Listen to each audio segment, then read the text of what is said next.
Dot will be repeated. जी जैनब ठीक है आपका आंसर। ठीक। अब देखो आपके पास ये नंबर 333 रिपीट करवाया क्योंकि बेटा इसके ऊपर आपके पास था एक डॉट, इस वजह से। क्वेश्चन थोड़ा सा अच्छा है, मजे का है। आप इसको 10x से मल्टीप्लाई कर लो। ये लो, मैं आपको सिंपल कर देता हूँ, कोई ज्यादा रॉकेट साइंस में नहीं जाते, इसको फर्दर सिंपलीफाई करो हाथ। जब आप इसको 10 से मल्टीप्लाई करोगे दोनों साइड पे, तो ये होगा 0.23333 लाइक दिस। ठीक है। अब जब आप 10 से मल्टीप्लाई करते हैं, when you multiply a number by 10, तो क्या होता है, the decimal move one place on the right. ठीक है, so 10x will be equal to 2.3333 and so on. ये डेसिमल एक प्लेस आपका राइट पे चला गया क्योंकि आपने इसको 10 से मल्टीप्लाई कर दिया था। ठीक है जी, आंसर ठीक है हुसैन हैदर। अब आपने देखना है, अब यहाँ पे देखने वाली बात क्या है, यहाँ पे देखने वाली बात ये है, जरा बात सोच जरा ध्यान से सुन ले मेरी बात एक दफा। ठीक है। 10 से मल्टीप्लाई कर दिया, क्यों किया, वजह बताता हूँ आपको। मसला क्या है, मसला ये है आपके पास कि राइट नाउ हमें इस डेसिमल को खत्म करना है। ठीक है, ये डेसिमल जो है, I want to get rid of this decimal, we need to kill it. 0.333। No, if you subtract this equation and this equation, the simple x equation and 10x equation. So yeah, you can subtract 10x and x. You will get 9x after subtraction. 10x minus 1x is 9x. You will get 9x here. That is not a problem. The problem is on the right side. When you will subtract 2.33333 and 0.232323 without calculator, you don't have a solution. होता क्या है कि आपके पास decimal के बाद वाला part एक जैसा हो तो मसला हल होता है। यहाँ डेसिमल के बाद है 0.33333, यहाँ डेसिमल के बाद है 0.23333, मसला तो है, they are not same. Decimal के बाद वाला हिस्सा आपका सेम नहीं है, ये मसला है। अब इसके लिए हमें क्या करना पड़ेगा, इसमें कोई ज्यादा रॉकेट साइंस नहीं है। आप इसको 100 से मल्टीप्लाई कर लो, इसी चीज को 100 से करके देख लो, मसला हल हो जाएगा आपका। 100 से करो। ठीक है। ये देखो, जब 100 से करोगे आप, 100 इंटू 0.23333, तो राइट साइड पे क्या रिजल्ट निकलेगा, बेटा ये डेसिमल दो प्लेस आगे जंप कर जाएगा, ये हो जाएगा 23.3333 एंड सो ऑन। मुझे मसला हल होता नजर आ रहा है, इसका डेसिमल और इसका डेसिमल सेम है, इन दोनों का जो डेसिमल पार्ट है वो सेम है, 100% सेम। इसका डेसिमल भी 0.333 है, इसका डेसिमल भी 0.33 है। No I am in a situation, जी ये रिकरिंग है। No I am in a situation, if I cancel sorry if I subtract this one and this one, I will get my answer. मुझे decimal part same चाहिए था दोनों side पे, वो इन दो का सेम है, ये वो 10x और 100x का सेम है। 10x में देखो डेसिमल पार्ट क्या है, 0.33333। 100x में डेसिमल पार्ट कह रहा हूँ 0.33333। ये मेरा मकसद था, डेसिमल पार्ट सेम करना। 10x और 100x का डेसिमल पार्ट सेम है, तो मैं 100x वाले में से 10x को माइनस कर दूंगा। अब देखो, 100x का रिजल्ट ये लिखा हुआ है, तो 100x का जो रिजल्ट था वो था 23.3333 and so on, minus 10x की वैल्यू जो ये लिखी हुई है 2 देखो डेसिमल पार्ट सेम है, 3333 एंड मैनी मोर। अगर आप गौर करो तो डेसिमल पार्ट सेम थे, जिनके डेसिमल पार्ट सेम होंगे हम उनको माइनस करेंगे। कभी कभी आपको एक्स वाला केस भी मिल जाता है कि एक्स का और 10x का डेसिमल पार्ट सेम होता है, गो फॉर इट। कभी कभी एक्स का और 100x का डेसिमल पार्ट सेम होगा, फिर वो सब्ट्रैक्ट होंगे। यहाँ पे 10x और 100x का डेसिमल पार्ट सेम था, मीन ये 10x में भी डेसिमल था 0.33333, 100 में भी डेसिमल था 0.33333। मेरा मकसद तो डेसिमल खत्म करना था। तो जब मैं माइनस करूंगा ऊपर वाली को और नीचे वाली को, तो डेसिमल ऑटोमेटिकली कैंसिल हो जाएंगे। 100x में से 10x माइनस कर दो, ये होता है 90। ठीक है। इज इक्वल टू, अब बड़ी सिंपल सी बात है, बहुत सिंपल सी बात है। देखो डेसिमल पार्ट कैंसिल कर देंगे एक दूसरे को, ये हो रहे हैं माइनस। जब माइनस हो रहे हो तो डेसिमल और डेसिमल पार्ट सेम है, ये कैंसिल कर दो। सेम है ना यार, हाँ। और डेसिमल से पहले यहाँ क्या लिखा हुआ है? डेसिमल से पहले हु इज मोहम्मद हसन, हाँ, मोहम्मद हसन। ओके चले। देखो, अब ये 23 है और ये 2 है। डेसिमल से पहले 23 है, डेसिमल से पहले 2 है। 23 में से 2 माइनस करो बेटा, तो कितना आएगा? 21। एक्स हो जाएगा 21/90। ये सिंप्लीफाई हो जाएगा, 3 पे डिवाइड कर दो, 3 पे डिवाइड कर दो, 3 7 21, 3 3 9। ये हमारा फाइनल आंसर है। ठीक है, ये तरीका होता है इस क्वेश्चन के करने का। आ जाए, 10 से मल्टीप्लाई करो। देखो डेसिमल पार्ट सेम हुए, एक्स के और 10x के। नहीं हुए तो 100 से कर दो। आपको सिर्फ ये देखना है कि डेसिमल पार्ट कब आपका एक जैसा हो जाएगा दो इक्वेशन में, बस। 1/10 नहीं आ रहा, 7/30 आ रहा है। ठीक है, मेरा तो 7/30 आ रहा है, यही ठीक है। ये क्वेश्चन आना है पेपर में। We have done many questions, ये आपका अपडेटेड सिलेबस का क्वेश्चन है। ठीक है, नेक्स्ट क्वेश्चन पे जाने लगू मैं। 3 से डिवाइड करके, यार कैसे? 3 से डिवाइड कर लो फर्दर। मेरी बात सुनो यार, 21/3 7, 90/3 थोड़ा सा फास्ट हो जाए। जी मेरी बात सुनो मेरे बच्चों, मेरी बात सुनो, क्वेश्चन गलत नहीं करना पेपर में। ठीक है, जी हसन, मेरी बात सुन ले। Once again I am explaining for you. X की वैल्यू दी हुई है 0.233 के ऊपर आपका है डॉट। अब क्वेश्चन को ना क्लियर करो once for all. Once for all, ये क्वेश्चन ऐसे किस और तरह पूछा जाएगा मैं बता देता हूँ आपको। देखो इसका मतलब क्या है, 3 के ऊपर डॉट है, मतलब आपने सिर्फ 3 को रिपीट करना है, बस। ठीक है, 2 को रिपीट नहीं करना, 3 रिपीट होगा, पहली बात। Okay sir, can you do इस जैसा ही एक और पेपर कल? यार we will do, don't worry, हाँ। ठीक है, क्वेश्चन अभी कर लेते हैं यार, और आ जाएगा क्वेश्चन, दो ही मिनट। अब इसको तो समझ लो, ये एक्स इसके इक्वल हो गया। हमने 10 से मल्टीप्लाई कर देना है, तुम लोगों ने 10 से मल्टीप्लाई कर देना है। कुछ नहीं सोचना, 10 से कर दो, दोनों साइड को 10 से कर दो। जब आपने 10 से किया, ये 10x हो गया। जब आप इसको 10 से करोगे, डेसिमल कूद कर उधर चला जाएगा, decimal will jump 1 place on the right. ये आ गया। हम इस नतीजे पे पहुंचे कि 10x इसके इक्वल है और x इसके इक्वल है। अब मुझे यस या नो में जवाब दें, इन दो इक्वेशन में डेसिमल सेम है या नहीं है? यस और नो, इन दो इक्वेशन में। मैं आपको सर्कल करके दे रहा हूँ। In these two equation decimal part same है। कौन कह रहा है सेम है? मेरा बेटा दोबारा देखो प्लीज, मेरी नजर से देखो, मेरी नजर से देखो।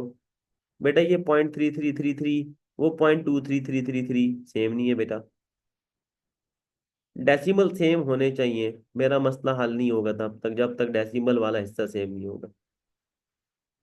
डेसिमल वाला हिस्सा सेम नहीं हुआ, आई कांट डू एनीथिंग, मैं इनको माइनस नहीं कर सकता। अब आगे चलो, इसको 100 से मल्टीप्लाई कर लो। 100 लेफ्ट पे, 100 राइट पे। जब 100 से मल्टीप्लाई करोगे, डेसिमल जंप करेगा 2 प्लेसेस राइट पे, रिकरिंग डेसिमल वाला। डेसिमल जंप करेगा 2 place towards the right, it will become 23.33333333। अब मुझे बताओ, यहाँ पे 100 वाला जो आपका इक्वेशन है, इसका डेसिमल पार्ट और 10x का डेसिमल पार्ट सेम हो गया है कि नहीं हुआ? 100 का और 10 का डेसिमल पार्ट सेम है या नहीं है? यस और नो, यस और नो, यस और नो। बेटे अगर मगर बाद में कर लेना, पहले इस क्वेश्चन को कर लो प्लीज। ठीक है, अगर ये होता, अगर वो होता तो हम बाद में करेंगे। जो क्वेश्चन राइट नो आपके सामने, मेरा बेटा उस पर फोकस करो। ये नहीं समझ आएगा तो अगर मगर वाला भी समझ नहीं आएगा। ठीक है, प्लीज पहले इसको फोकस करो माय डियर। अब डेसिमल पार्ट सेम हुआ कि नहीं हुआ, हमें देखना है डेसिमल पार्ट कहाँ पे सेम होता है। 10x के केस में नहीं हुआ, 100x और 10x का डेसिमल पार्ट सेम है। आज का आपको समझ आई है?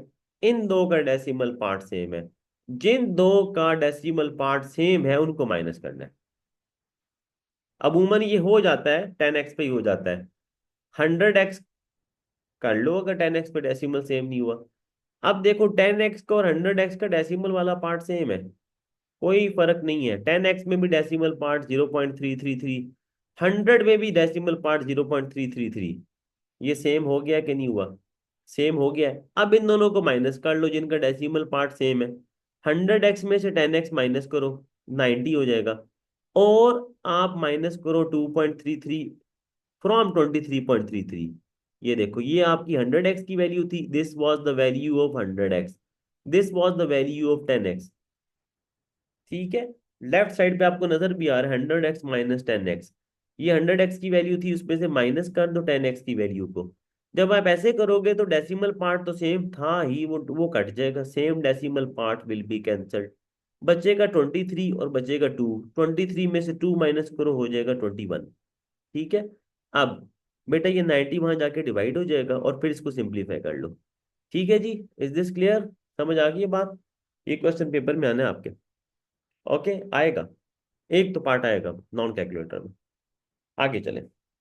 अस्का ठीक है बेटे, बाकी लोग भी कमेंट कर दें, please come to this question. बेटा इसका 4.28 आंसर कैसे आ रहा है? आपने 7/30 लिखना है, कैलकुलेटर नहीं है। हसन मुझे व्हाट्सएप पे मैसेज करो। मुश्तबा लेट ना आया करो यार प्लीज, मुश्तबा। नेक्स्ट पे आ जाए। ये क्वेश्चन देखें। क्वेश्चन देखते ही क्वेश्चन देखते ही आपको इस क्वेश्चन से डर नहीं लगना चाहिए, ठीक है? कोई इसमें कोई खास बात नहीं है क्वेश्चन में। ठीक है, मैं इस क्वेश्चन में देख के ही बता रहा हूँ साइक्लिक क्वाड्रिलेटरल है। ठीक है, इस क्वेश्चन में साइक्लिक क्वाड्रिलेटरल आपके सामने है। ये देखो, is this a cyclic quadrilateral और नॉट? है कि नहीं है? ठीक है, ये साइक्लिक है सबसे पहले। ओके, ठीक है मुश्तबा, इसको कर लो, फिर हम करते हैं। हसन मुझे व्हाट्सएप पे मैसेज करो, मोहम्मद हसन। ये एक साइक्लिक क्वाड्रिलेटरल है। ठीक है, आपको पता है कि ऑपोजिट एंगल क्या होते हैं साइक्लिक क्वाड्रिलेटरल में? ऑपोजिट एंगल क्या होते हैं? ये और ये क्या होंगे? बेटा ये सप्लीमेंट्री होते हैं। ठीक है, अगर ये 68 है तो ये कितना होगा? ऑपोजिट एंगल कितना होगा? ऑब्वियस सी बात है, ये आपके पास कितना आना चाहिए? 68 180 में से माइनस करो, कितना आएगा? 112। ठीक है, ठीक है Hasan, thank you. Because they are supplementary. ठीक है, समझ में आ गई बात? ठीक है, यहाँ पे एक नई प्रॉपर्टी वो इस्तेमाल करवा रहा है, नए सिलेबस आपसे पूछ रहा है। नए सिलेबस इस इन आज वाले पेपर में नए सिलेबस के मैक्सिमम क्वेश्चंस हैं। इस पेपर में मैक्सिमम क्वेश्चन आपके नए सिलेबस के। ये पेपर जिसने कर लिया उसको काफी हेल्प मिलेगी पेपर में।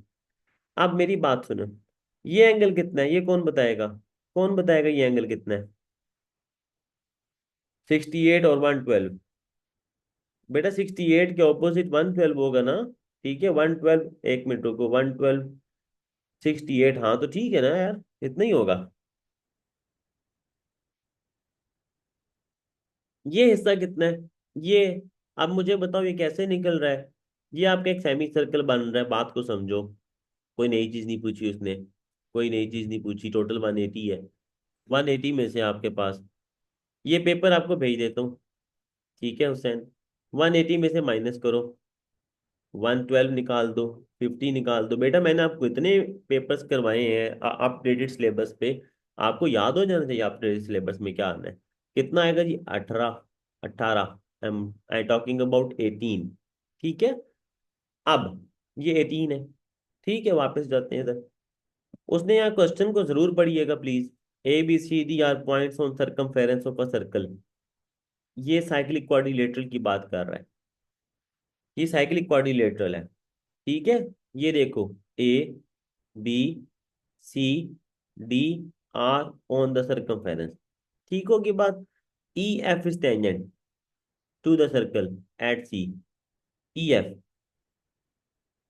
It is tangent to circle at C। Tangent का मतलब यहाँ पे क्या है? वैसे तो यहाँ रेडियस उसने दिया नहीं हुआ तो फायदा नहीं है, बहरहाल टेंजेंट किसी और वजह से दिया होगा। ये फिर किसी और वजह से दिया, मैं बताता हूँ किस वजह से दिया उसने। Give a geometrical property to explain each step of your working. आप जब वर्किंग करोगे तो आपने यहाँ पे ज्योमेट्रिकल प्रॉपर्टी बतानी है। CBD, C B D. ये एंगल कितना होगा? C B D. ये आपके पास कौन सा एंगल होगा? इस एंगल के ऑपोजिट एक आपको मिल रही है कॉर्ड। अगर याद हो, हाँ अगर आपको याद हो तो मैंने आपको कॉर्ड की प्रॉपर्टी बताई थी with tangent. This is a cord, it makes an angle of something over here. Here is a tangent.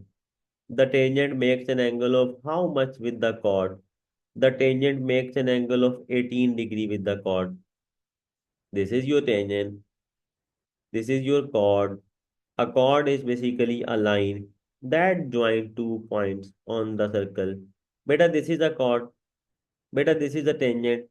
The angle between chord and tangent is 18. What should be the angle opposite to this chord? ये कितना होना चाहिए angle opposite to the chord? 18। ये लो, ये alternate segment theorem अभी भी बताया था, पढ़ाया था। ठीक है। ओके। ठीक है, प्लीज एक्सप्लेन अगेन। जी। जी मैं एक्सप्लेन अगेन। 112 कैसे आया है? क्या ये साइक्लिक क्वाड्रिलेटरल है?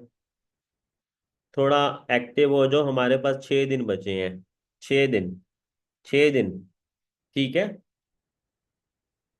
ये 68 था बेटा। ये साइक्लिक क्वाड्रिलेटरल है, तो ऑपोजिट एंगल आपको कैसे मिलेगा यार? ये कैसे मिलता है आपको? 180 में से माइनस कर दो 68, बिकॉज ऑपोजिट एंगल सप्लीमेंट्री होते हैं। ठीक है। तो ये 112 ऐसे है। नंबर 2, 50 पहले का दिया हुआ था, बता रहा हूँ। ये आपने कैसे निकाला? साइक्लिक क्वाड्रिलेटरल से निकाला। अब बेटा ये एक पूरी लाइन जो सेमी सर्कल बन रहा है, ये सेमी सर्कल कितना होता है? कोई नई प्रॉपर्टी तो नहीं है बेटा, ये 180 होता है। ठीक है। अब 180 में से आप 50 और 112 को निकाल दो, तो ये एंगल आ जाएगा 18 आपके पास। ठीक है, ये 18 आ जाएगा। समझ आ की बात? अब उसने यहाँ जिक्र किया हुआ था टेंजेंट का। ये टेंजेंट है। ये किसके साथ टेंजेंट है? कॉर्ड। ये देखो। अब कॉर्ड क्या होता है? कॉर्ड इज अ लाइन जो आपके सरकमफेरेंस के दो पॉइंट को मिलाती है, डी और सी को। ये देख लो, ये कॉर्ड है। ये सरकमफेरेंस यानी सर्कल के ऊपर डी और सी को मिला रही है, इसको कॉर्ड कहते हैं। कॉर्ड टेंजेंट के साथ एंगल बना रही है। ये कितना एंगल हमने आइडेंटिफाई किया था? ये हमने 18 आइडेंटिफाई किया था। अब मैंने आपको बताया था लास्ट टाइम कि जो एंगल है कॉर्ड का टेंजेंट के साथ, दिस इज टेंजेंट। टेंजेंट और कॉर्ड, टेंजेंट और कॉर्ड के बीच में एंगल 18। ये 18 एंगल आपको कॉर्ड के ऑपोजिट भी मिलेगा। कॉर्ड के ऑपोजिट ये आप देख सकते हैं, कॉर्ड से दो लाइनें जा रही हैं।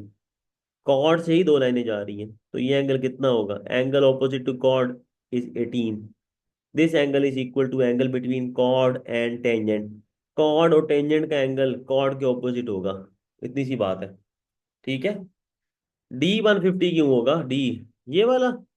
डी क्या कह रहे हो? देख लेते हैं बेटा, निकल आएगा। अगर ये 18 है, ये 112 है, तो ये निकल आएगा automatically. So angle B is equal to 80। बेटा बी पे क्यों पहुंच गए हो? 18 है, बी 18 एंगल है। This is 18।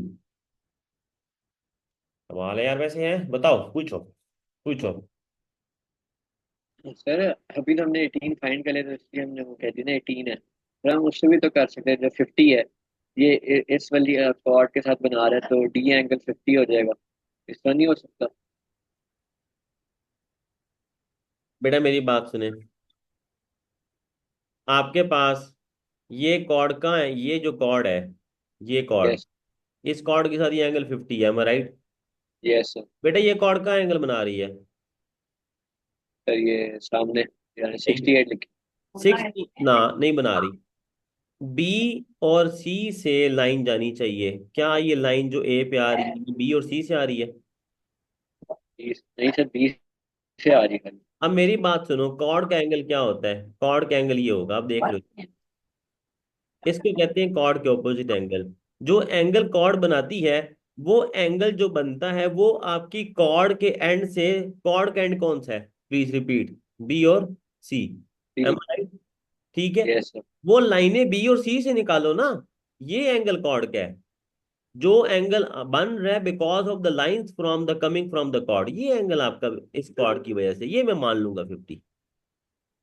ठीक है। अब मेरी बात सुनो, ये डी और सी है दो point. Yes sir.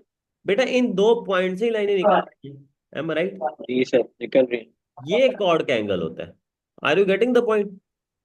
Yes sir. ठीक है।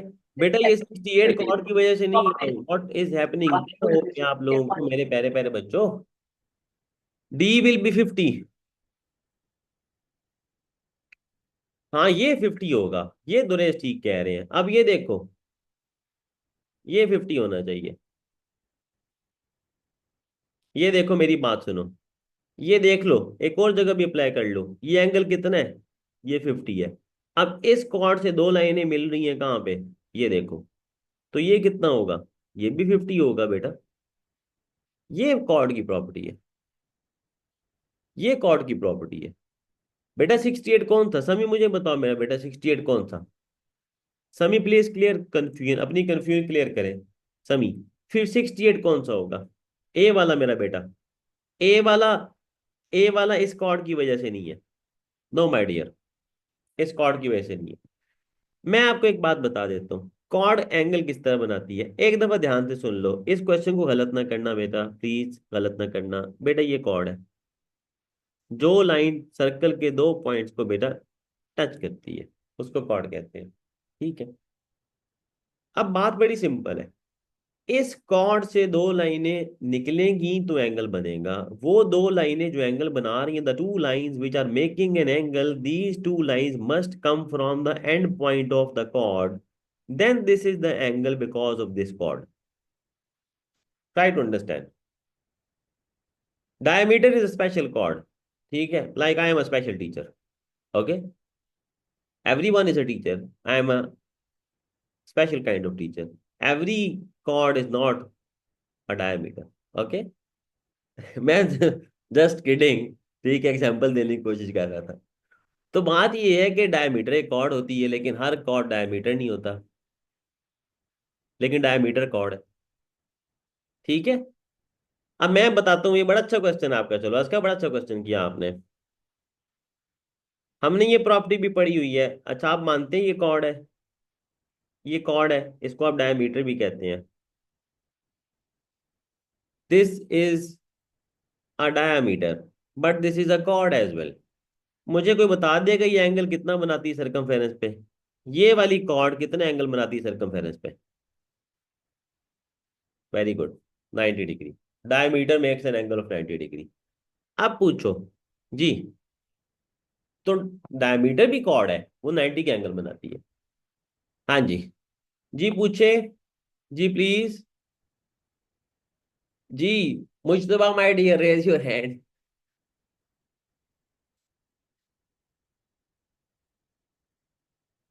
जी। सर ये बी पे 18 की समझ नहीं आ रही। कहाँ किसकी समझ नहीं आ रही बेटे? बी पर 18 जो। आ, ये वाली समझ नहीं आ रही आपको, एम राइट? नहीं ये तो समझ आ गई। ये वाली समझ नहीं आ रही? जी सर। कोई बात नहीं यार, परेशान नहीं होना। ओके। हम्म। अब मेरी बात सुनो, आपको समझ आए ये टेंजेंट है, इसको मानते हो टेंजेंट? जी सर ये समझ आ गई। अच्छा बेटा, डी और सी एक कॉर्ड है। जी सर। सोचा क्यों इतना ज्यादा? क्या डी और C they are not the two points on the circumference? जी सर। पहले कॉर्ड, कॉर्ड को डिफाइन कर लो। कॉर्ड क्या होता है? ठीक है। तो जिसमें 90 का एंगल बना। नो, कॉर्ड की डेफिनेशन क्या है? ये देखो, ये सर्कल है, इस सर्कल पे कोई लाइन प्लॉट कर दो जो सर्कल के दो एंड पे जाके स्टॉप हो जाए। ये क्या है? कॉर्ड। ठीक। ठीक है। अब मैं आपको कॉर्ड के एंगल बताता हूँ। बेटे कॉर्ड के एंड पॉइंट से ये लाइन और दूसरे एंड पॉइंट से ये लाइन, ये दो लाइनें यहाँ मिल रही हैं कि नहीं मिल रही? मिल गई सर। ये एंगल किस वजह से है? इस कॉर्ड की वजह से। किस वजह से है? कोड की वजह से। इस कॉर्ड की वजह से। ठीक है। क्या ये एंगल उन दो लाइन की वजह से है? अहमद मुस्तफा एक मिनट, क्या ये angle is because of the two lines coming from the corners of the chord, and point of the chord? जी सर। जी। जी, इसका कह सकते हैं। अब ये बेटा ये टेंजेंट है, ये कौन है? टेंजेंट। इस टेंजेंट का ये एंगल कॉर्ड के साथ है। जी सर। बेटा ये एंगल और ये एंगल सेम है। अच्छा। टेंजेंट का एंगल कॉर्ड के साथ उतना ही होता है जितना कॉर्ड का एंगल अंदर होता है। ओके। Yes sir. अगर ये 30 है तो ये कितना होगा? 30। This is the point. Now come to ठीक the है। situation. Is this a chord? Is this chord on the end point of the chord is on the circle? D, D और C chord के end point है। Yes. D और C circle पे है। जी sir. This is a chord। chord के end point से ये लाइन जा रही है B पे। जा रही है सर। ये एंगल किसकी वजह से है? chord की वजह से है। ठीक है। इस chord का टेंजेंट के साथ एंगल बन रहा है। दिस इज अ टेंजेंट लिखा हुआ क्वेश्चन में। बन रहा। ये कितना बन रहा है? 18। तो कॉर्ड का एंगल अगर टेंजेंट से 18 है तो कॉर्ड का अंदर एंगल जो बन रहा होगा वो भी कितना होगा? 18। That's okay. ठीक है जी। एमन मुस्तफा पूछो। सर ऐसी कोई सिमिलर प्रॉपर्टी है ना जिसमें वो एंगल जो होता है वो आधा हो जाता है? सर वो भी एक दफा एक्सप्लेन कर दे। वो है angle at the centre is double, angle at circumference is half. अगर आपकी कॉर्ड सेम हो, आर्क सेम हो।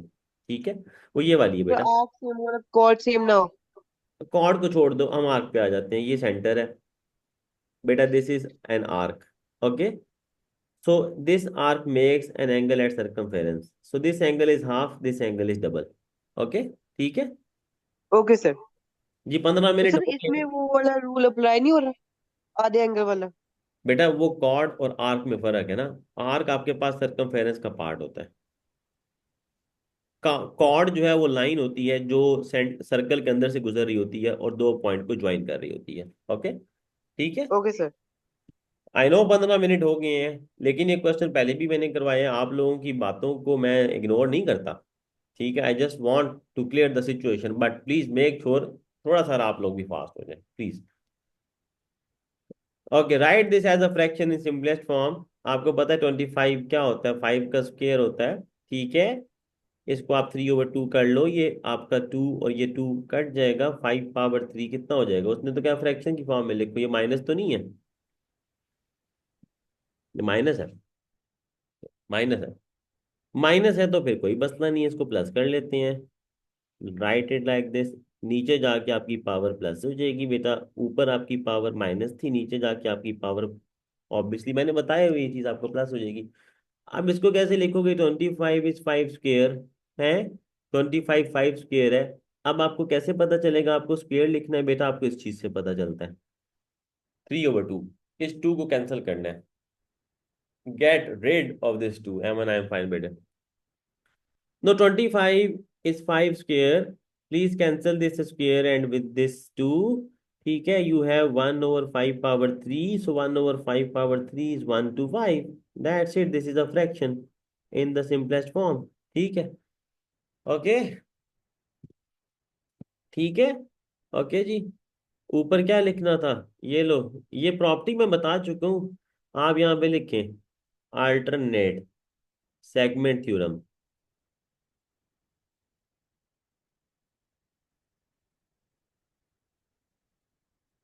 या ये लिख लो angle between the tangent and the chord. ये लिख लो आप, कोई मसला नहीं है। ठीक है, अल्टरनेट सेगमेंट थ्योरम लिख लो। ठीक है।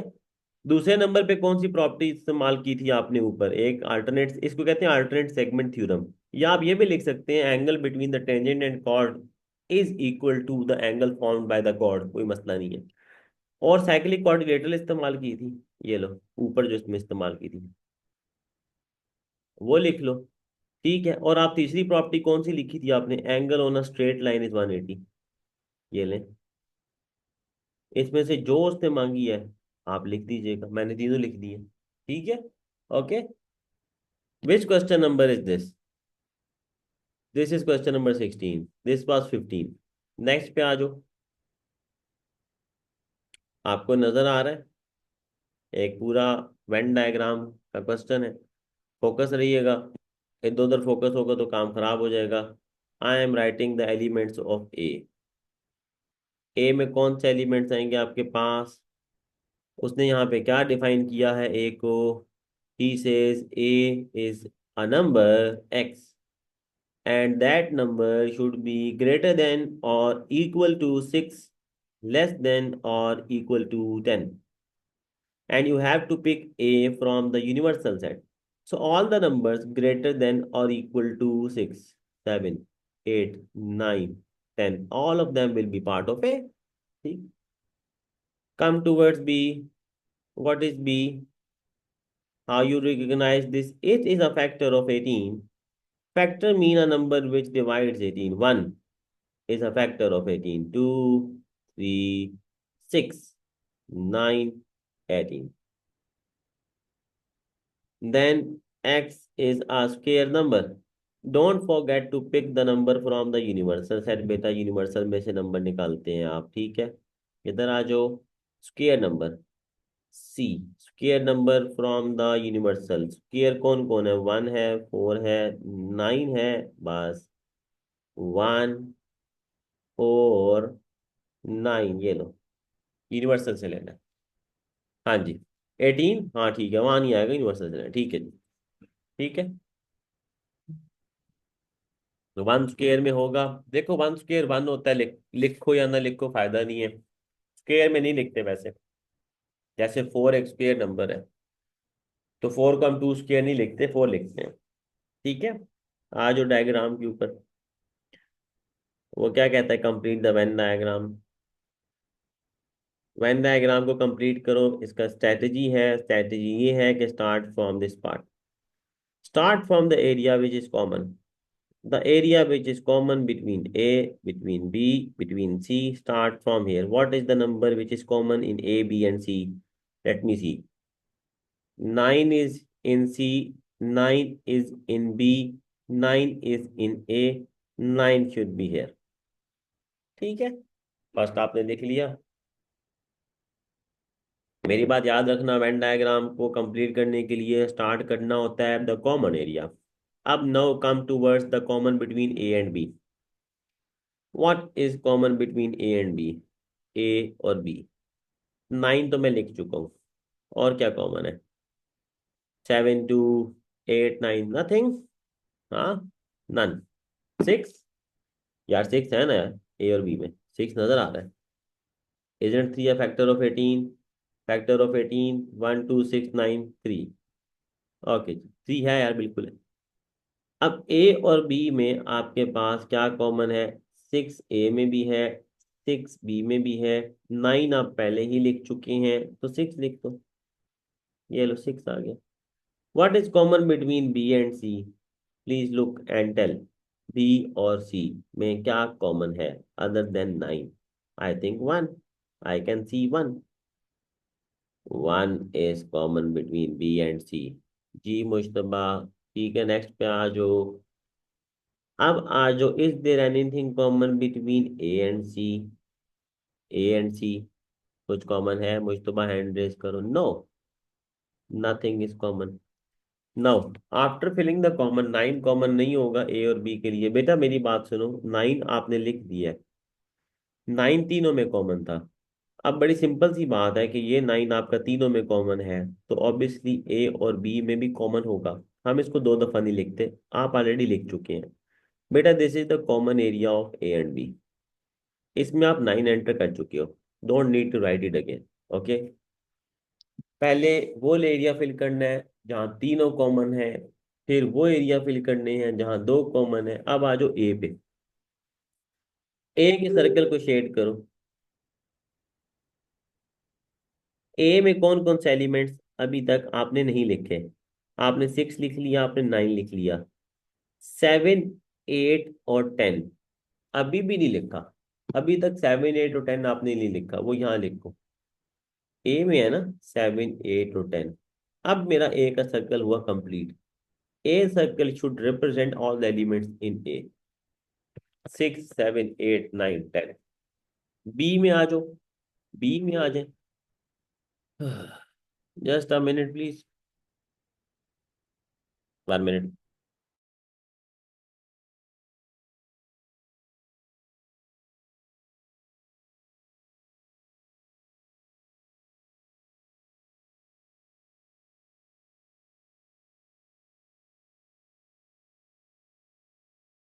ओके हो गया जी, नेक्स्ट पे आ जाओ।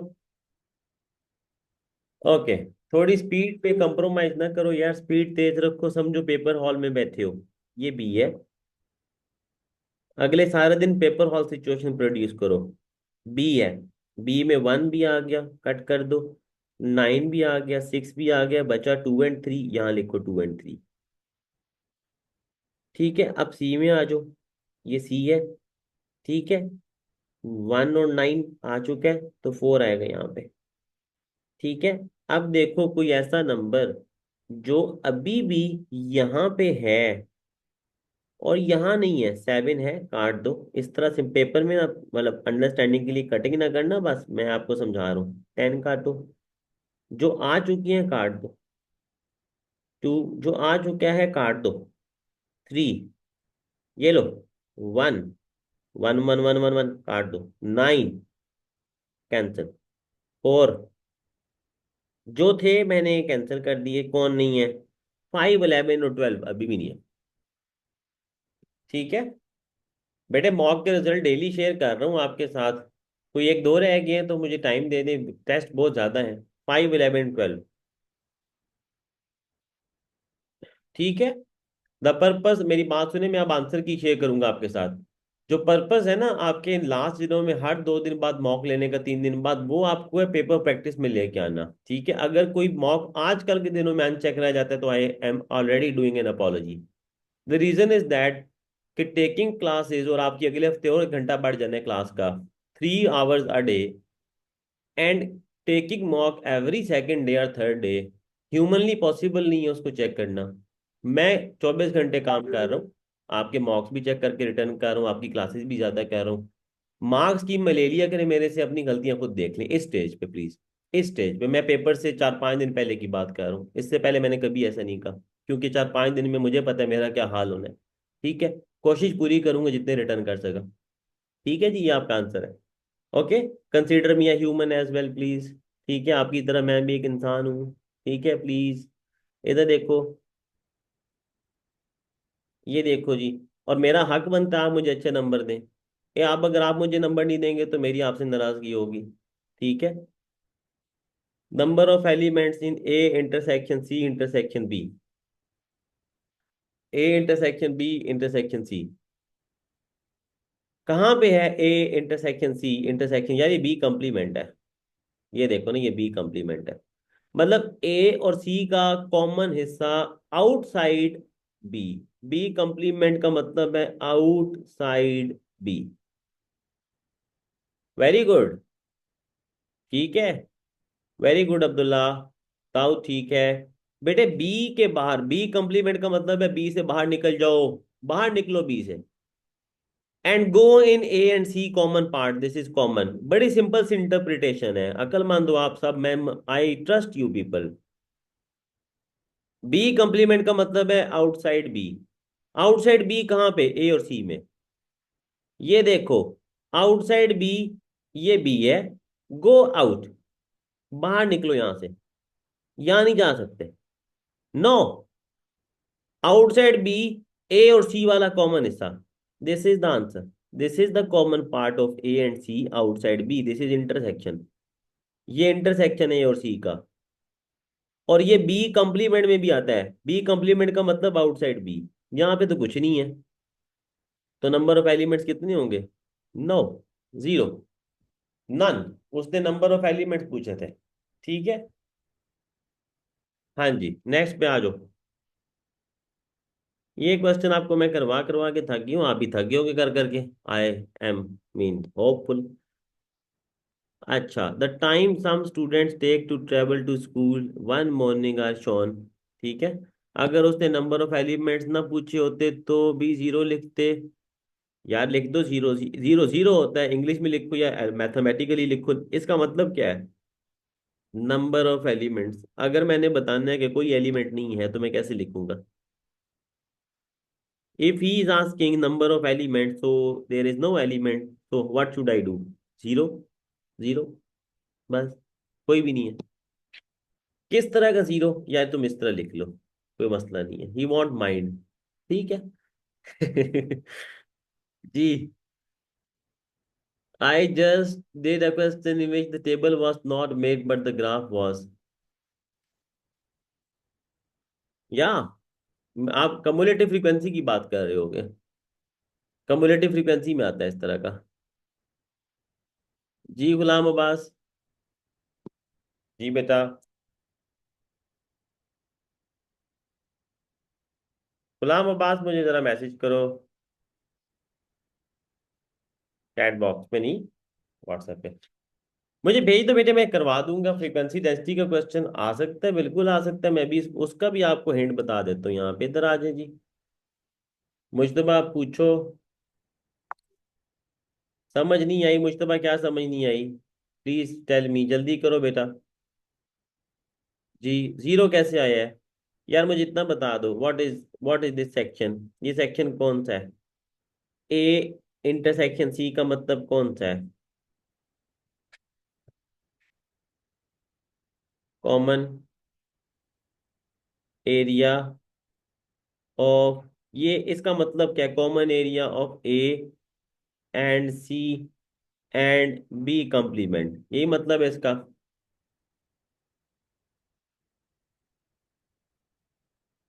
मुझे भेज दो उसका, मैं करवा दूंगा। Common area of A C and B complement, यही था। बेटे आप मुझे बस आइडेंटिफाई कर दो, क्या ये कॉमन एरिया है ए बी और सी, बी ए सी और बी कंप्लीमेंट का? क्या ये एरिया है? क्या ये कॉमन एरिया है? बेटे कौन सा कॉमन एरिया है ए और बी का? कौन सा? पहले ए और बी को, आप ए और सी को कर लीजिए, तो ये ए है, ये सी है। What is the common area of A and C? बेटे कर रहा हूं मैं, ए और सी का कॉमन एरिया आइडेंटिफाई करो। Is this common area of A and C? ये लो, आपके लिए मैंने कर दिया। ठीक है, okay. No tell me the common area of A and C with B complement. Tell me the common area of A and C, this area in common with B complement. इसको आप बी कंप्लीमेंट के साथ भी मिलाओ। कौन सा ये area जो आपके सामने है, ये ए और सी का है, इस एरिया में कौन सा एरिया बी कंप्लीमेंट में भी आता है? क्या ये बी कंप्लीमेंट में आता है?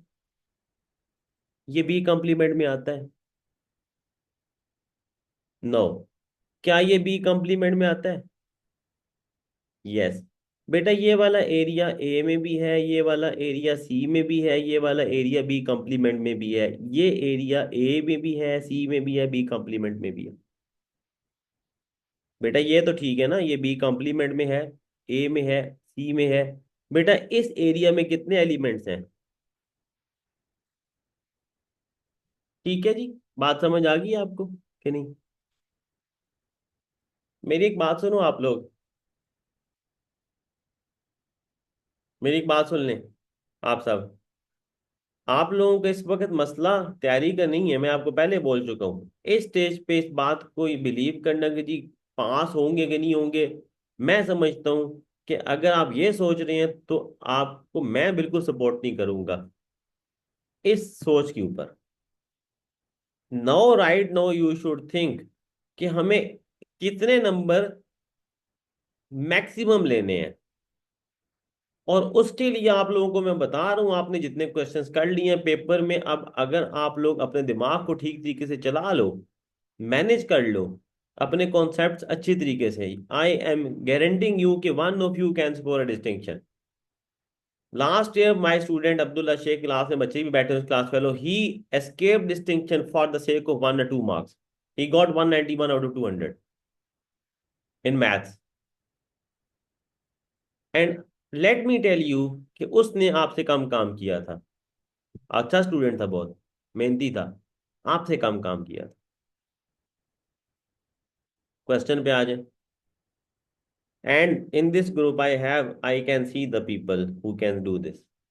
The thing is that paper में क्या करते हो, the time some students take to travel,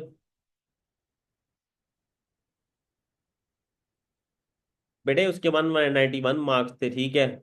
distinction तो कोई 195 196 तक स्कोर हो जाती है, ठीक है, कभी कभी ज्यादा भी होती है, लेकिन he was very close.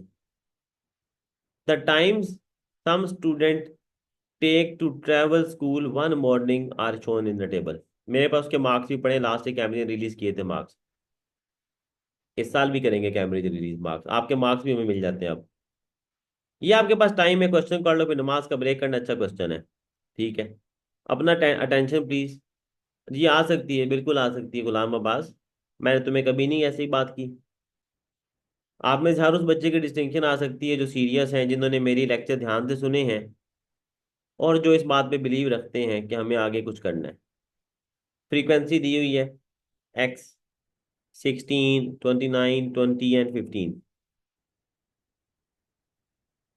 Complete the histogram to represent the information. जब भी इस तरह क्वेश्चन आए, मोस्टली 99% फ्रीक्वेंसी डेंसिटी होती है यहाँ पे। अब फ्रीक्वेंसी डेंसिटी क्या होती है, ये बात आपको मैं काफ़ी दफ़ा करवा चुका हूँ। You are the only session in the past 15 years to get this much of practice. I am telling you the truth. अब लास्ट ईयर अब्दुल्ला शेख की डिस्टिंक्शन शायद इस वजह से नहीं भी है, आई वॉज कोऑर्डिनेटर। अगर मैं कोऑर्डिनेटर ना होता तो मैंने उसको जो पढ़ा देना था ना, as a coordinator I was busy all the time. Okay, maximum कोशिश की, जो है मेरे पास इतना टाइम नहीं होता था कि उसको मैं एक्स्ट्रा काम करवाऊँ। फ्रीक्वेंसी डेंसिटी होती है frequency over class width. Frequency आपके पास एक्स है और क्लास विड्थ आपके पास कितनी है, 5 to 10। आपको पता है मैंने क्या किया यहाँ पे, 5 to 10 कितना गैप है, 5 का गैप है, तो 5 से डिवाइड करें। यहाँ फ्रीक्वेंसी डेंसिटी निकालो, frequency over width of class, width कितनी है, 10 से 20 कितना विड्थ है, 10, 1.6, ठीक है। अब जी मेरा दौर बहुत अच्छा था, हाँ जी। 29 बड़ी लड़ाई की तुम लोगों ने इस दौर में भी, ओवर 5, ठीक है, 29/5। उसके बाद 20 फ्रीक्वेंसी ओवर क्लास विड्थ, 25 से 30, 5। फिर फ्रीक्वेंसी 15 ओवर क्लास विड्थ, 30 से 60 कितना है, 30, कितना होगा, 15/30, 0.5। 20/5, 4। 29/5, 5.5, 5 6 30, तो 5.8 या 5.9 होना चाहिए, ये लो, ठीक है। 16/10, 1.6, ये लो। ये तो मस्ट होता है फ्रीक्वेंसी डेंसिटी निकालना। अब ये मैं आपको बता चुका हूँ, इस तरह का क्वेश्चन आता है। फ्रीक्वेंसी डेंसिटी का मतलब फ्रीक्वेंसी डिवाइडेड बाय विड्थ, तो क्लास है फ्रीक्वेंसी, यहाँ एक्स है, विड्थ आपके पास 5, इस तरह निकालनी है। आप ग्राफ पे जाओ, ये एक्स कैसे निकलेगा, अभी निकलेगा, 5 से 10, 5 to 10, 5 to 10, 5 to 10, what is frequency density from the graph, नजर आ रहा है आपको, 5 to 10, what is frequency density. ये फ्रीक्वेंसी डेंसिटी है ना यार, ये देखो, ये लो, ये फ्रीक्वेंसी डेंसिटी कितनी है, कितनी है ये value, how much, this is 1.5, तो दिस इज 1.6, ये 1 है वो 2 है, बेटा ये 1.5 है ना इन द मिडल, ये 1.5 है, तो this must be 1.6।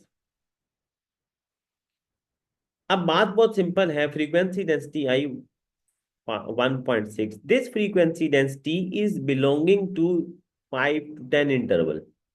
For 5 to 10 your frequency density is 1.6, या you need to find x. यहां पे देखो फ्रीक्वेंसी डेंसिटी कितनी लिखी हुई है, 5 से 10 की फ्रीक्वेंसी डेंसिटी मैंने लिखी हुई है x/5, ग्राफ से वो मिली है मुझे 1.6। मैं कह सकता हूं कि जो x/5 है, x/5 है, x/5 जो है 8 is equal to from graph 1.6. From graph frequency density was 1.6 for the interval 5 to 10. Table में वो कहता है 5 से 10 x/5 है फ्रीक्वेंसी डेंसिटी। इसका मतलब x/5 इक्वल होना चाहिए 1.6 के, तो x कितना होगा? 5 इंटू 1.6, 8 आता है। इस तरह आपको x मिलेगा 8। ये लो, ठीक है, वेरी सिंपल क्वेश्चन। अब इसमें कोई मुश्किल नहीं थी। ये क्वेश्चन अगर आपने पहले ना भी किया होता, बेटे do you believe this is x/5 the frequency density? मैं समझा देता हूँ। It is x/5। Do you believe this? Okay, now this x/5 is for which interval? 5 to 10. For 5 to 10 the frequency density is x/5. Am I right? Go to the graph. We have already a bar plotted here. From 5 to 10. From 5 to 10. It is telling us what is the frequency density. From 5 to 10, what is the frequency density? Please read. थोड़ा सा दिमाग चलाओ। क्या frequency density दी हुई है graph पे आपको 5 से 10 तक की? क्या दी हुई है? 1.6। तो बेटा ये 1.6 5 और 10 की है। ऊपर कितनी थी? ऊपर आपके पास 5 से 10 की कितनी आपकी फ्रीक्वेंसी डेंसिटी थी? x/5। ये देखो, मैंने कुछ भी नहीं किया। यहां से 5 to 10 की फ्रीक्वेंसी डेंसिटी थी x/5, उसको मैंने इक्वल कर दिया है जो टेबल से वैल्यू आ रही थी 5 से 10 की फ्रीक्वेंसी डेंसिटी की। ये दोनों इक्वल होंगी ना यार। टेबल की वैल्यू और ग्राफ की वैल्यू सेम होती है for the same class. Class तो वही रही है ना, 5 to 10। टेबल में वो कहता है फ्रीक्वेंसी डेंसिटी इसकी x/5 है, ग्राफ में वो कहता है 1.6 है। इक्वल कर लो दोनों को। पेपर में आप लोगों का अपना स्किल बड़ा मैटर करता है। आप लोगों ने उधर से निकलना होता है, खुद अपने आप को निकालना होता है सिचुएशन में से। नेक्स्ट की फ्रीक्वेंसी डेंसिटी 1.6 है, फ्रॉम 10 to 20। फ्रॉम 10 to 20 1.6, वो भी सेम है। वो भी सेम है, 10 to 20 1.6। नेक्स्ट पे आ जाओ। From 20 to 25 it's 5.8। ये अब आपको खुद प्लॉट कर लेना चाहिए था। From 20 to 25 it's 5.8। बेटा 20 to 25 5.8।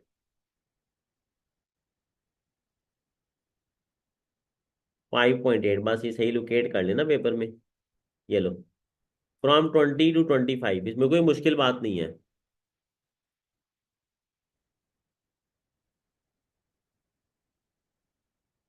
बेटे पेपर में आप इसको पेन से कर लो, ठीक है, कोई इश्यू नहीं है। उन्होंने अलाउ किया हुआ है पेन आपको। हाँ, पेपर अच्छा होता है इनका, थका हुआ पेपर नहीं होता। ठीक है, पेंसिल से करो तो पेंसिल थोड़ी शार्प ज्यादा कर लो ताकि प्रोमिनेंट हो। ओके, पेंसिल से बनाना जरूरी नहीं होता, लेकिन अगर पेंसिल से बन रहा है तो प्लीज यूज पेंसिल। पेंसिल से वाजे बन जाता है वैसे, क्योंकि बारीक लाइन होती है, बड़ा वाजे। पेंसिल जो है ना वो फैलती नहीं है, पेंसिल हमेशा रहती है। इंक फैल जाती है अगर पानी गिर जाए। ठीक है, आपने देखने प्रोमिनेंट नजर आना चाहिए ग्राफ आपका बस। इधर आ जाओ। अच्छा जी, 5.8 हो गया है। 4 किस पे आ रहा है? 4। एग्जामिनर को काम चाहिए, उन्होंने अलाउ किया है आपको। 4। 4 आपके पास, ये आपको खुद प्लॉट करना चाहिए था बहरहाल। 25 से 34। एक क्वेश्चन हम चार चार दफा करते हैं, ऐसे ही है, मानते हो? ये क्वेश्चन पहले नहीं किया हुआ। 30 to 60.5। देखो 30 to 60.5।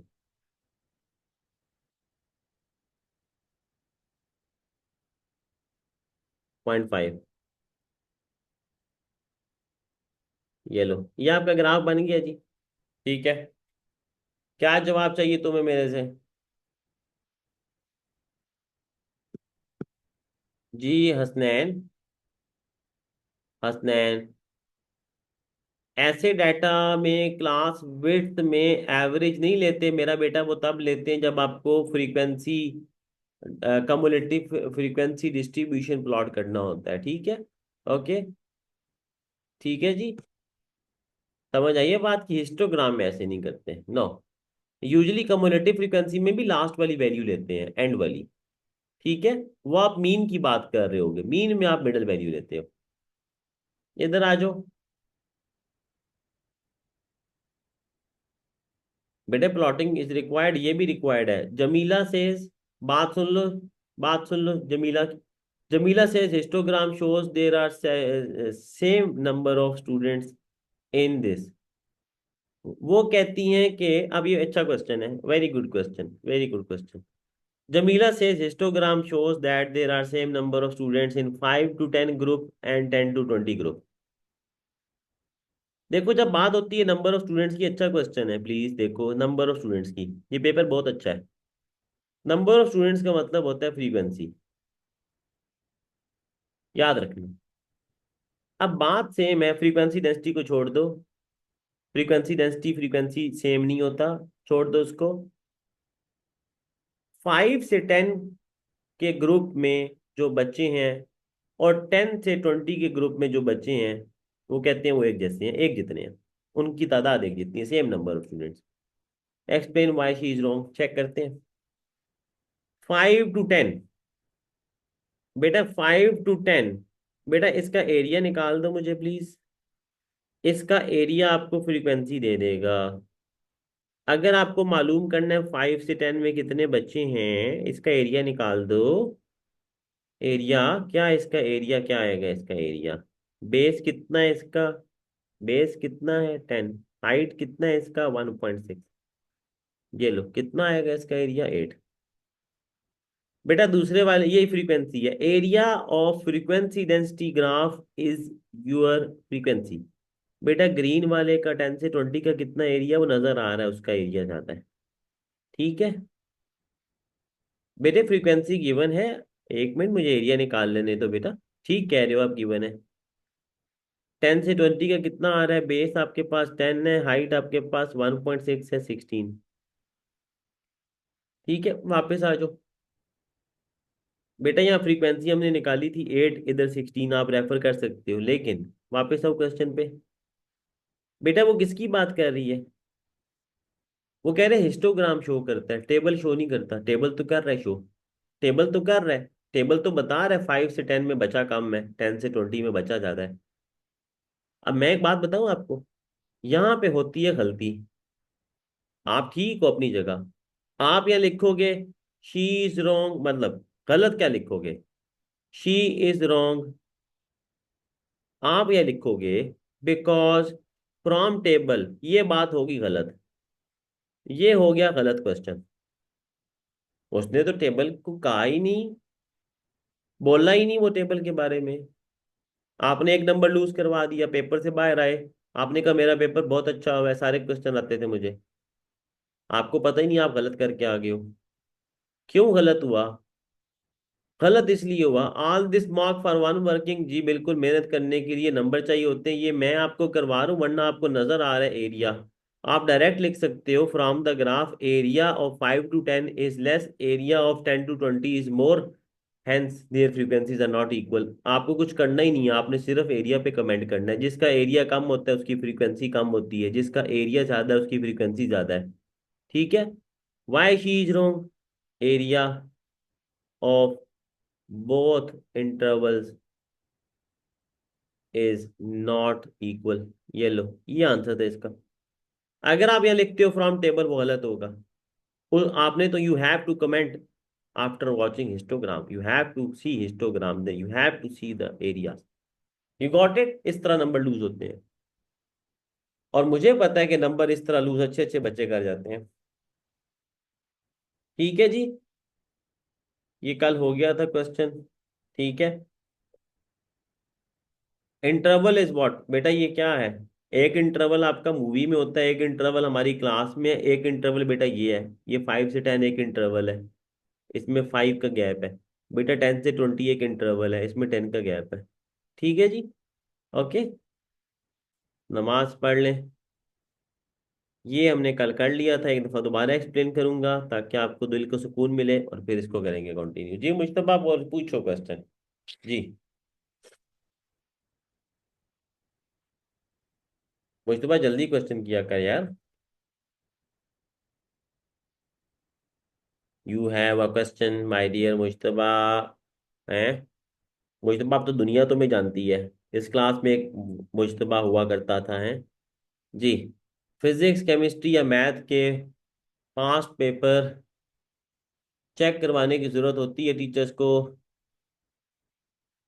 यार देखिए, मतलब सारी जिंदगी आपने चेक ही करवाए हैं, इस स्टेज पे आप कह रहे हो अगर है पॉसिबल तो करवा ले।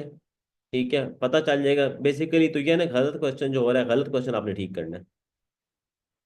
नहीं, पैटर्न मेरे मैथ में कोई पैटर्न का मसला नहीं। You are attempting park studies, तो 4 नंबर के लिए 4 पॉइंट्स लिखो, 7 नंबर के लिए 2 पैराग्राफ डिटेल एक्सप्लेनेशन एक, 14 मार्क्स के लिए 3 एक्सप्लेनेशन डिटेल लिखो, कंक्लूडिंग कमेंट लिखो, अपना ओपिनियन लिखो, this is what you need to understand. ठीक है। अगर मैथ कर रहे हो तो ऐसी कोई इंस्ट्रक्शन नहीं है। जी, मार्क्स स्कीम को देख के कर सकते हैं, कोई मसला नहीं। इस स्टेज मैथ में आपको कोई पैटर्न नहीं चाहिए यार। आपको पता, मैंने गलतियां बता दी हैं आपको कौन सी नहीं करनी। नमाज ब्रेक करते हैं जी, ठीक है। नमाज पढ़ के 5:15 पे क्लास होगी स्टार्ट। फिजिक्स, केमिस्ट्री, फिजिक्स के अंदर बेटा मैं, आप मेरे से पढ़ रहे हो फिजिक्स, आपको पता है मैं उसमें आपको गाइड करता हूँ ना। कमांड वर्ड बताता हूँ, डिस्क्राइब, एक्सप्लेन, स्टेट। ठीक है। ये सारी चीजें मैं आपको बताता हूँ। अगर ये आपको वैसे पता है तो ठीक है। फ्रीक्वेंसी, कम्युलेटिव फ्रीक्वेंसी में किस तरह आएगी हमने उसको भी डिस्कस किया। दुरेज, आपको ग्राफ से जो कम्युलेटिव फ्रीक्वेंसी निकलती है एक पॉइंट पे और अगले पॉइंट पे, उनको माइनस कर लो तो बीच वाली आ जाएगी। ठीक है। नमाज पढ़ के दुरेज मैं अभी एक्सप्लेन कर देता हूँ, अभी एक्सप्लेन कर देता हूँ नमाज से आके। 5:15 पे पानी शानी पियो, क्लास में रहो, क्लास से बाहर ना निकला करो। 5:15।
जी बिस्मिल्लाहिर्रहमानिर्रहीम, स्टार्ट करें जी।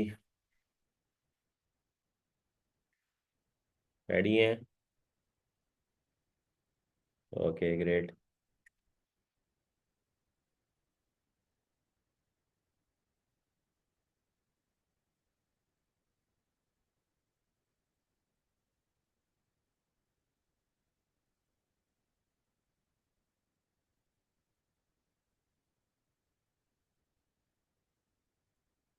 ओके जी, बोर्ड पे देखें, नेक्स्ट क्वेश्चन पे आ जाएं। एक क्वेश्चन की आप बात कर रहे थे तो रेस वो क्वेश्चन इस तरह आएगा आपको। बेटा क्वेश्चन इस तरह आता है, ठीक है। कम्युलेटिव फ्रीक्वेंसी दी होगी आपको बेटा, कर्व दिया होगा। यहाँ पे आपके पास एक्स एक्सिस पे, वाई एक्सिस पे कम्युलेटिव फ्रीक्वेंसी होती है, एक्स पे आपके पास इंटरवल होता है। तो आपके पास फर्स्ट फ्रीक्वेंसी आपके पास अप टू ये इस पॉइंट के अगेंस्ट आपकी फ्रीक्वेंसी ये वाली होगी। जब आप यहाँ जाओगे तो फिर बेटे इन दो पॉइंट्स के बीच में इसकी जो फ्रीक्वेंसी है वो आपकी इसकी इक्वल होगी, इस इंटरवल की इक्वल होगी। ऊपर वाले में से नीचे वाली माइनस कर देनी है, ठीक है। This how you have to do, ठीक है जी। ओके, ये इस तरह होता है। ये आपको कम्युलेटिव फ्रीक्वेंसी का टेबल दे देगा। Do a question on this, ठीक है। अभी कर क्वेश्चन करवाता हूँ निकाल के इसके ऊपर।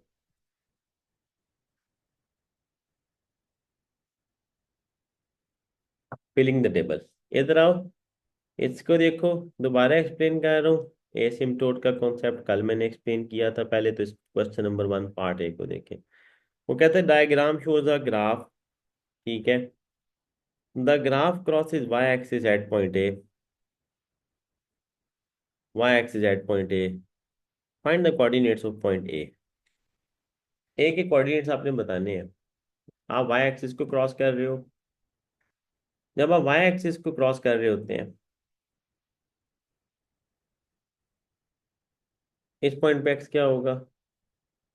0, ठीक है। एक्स की वैल्यू 0 पुट कर दो इक्वेशन में। 3 × 2 ⁵ एक्स को 0 पुट कर दो।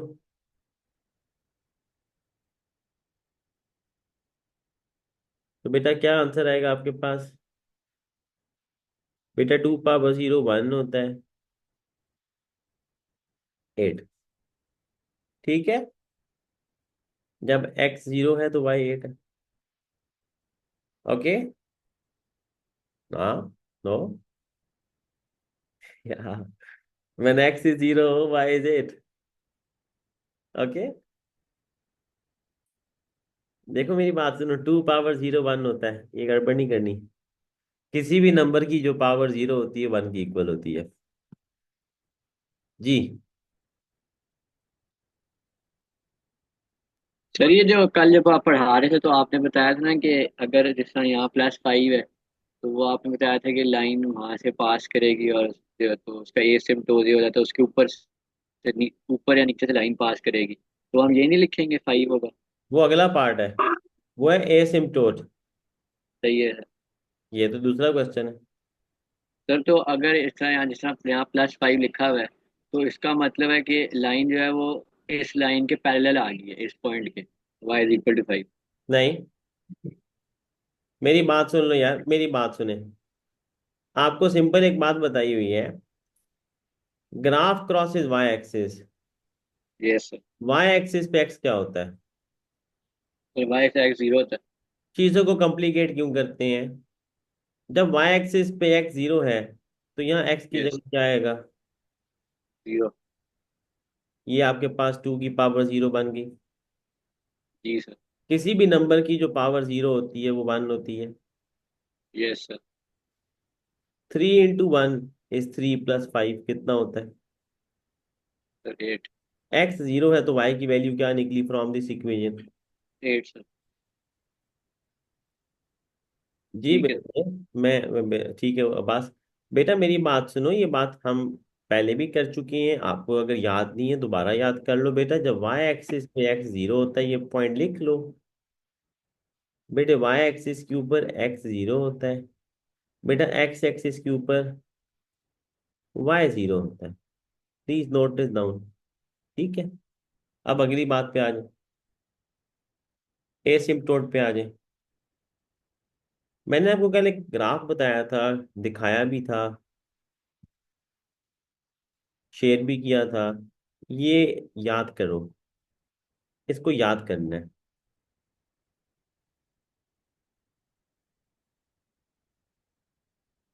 या एक्सिस में इंटरसेप्ट, ये आपका ग्राफ है। ये बेटा एक्स एक्सिस है, ये वाई एक्सिस है। इस ग्राफ का एसिम्पटोट क्या है? What is the asymptote of this graph?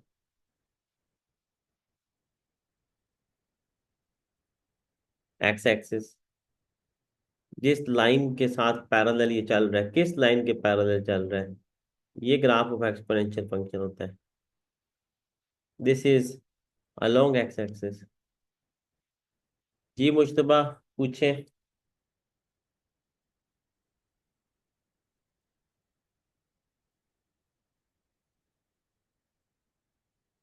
ये लो जी, जल्दी करो यार।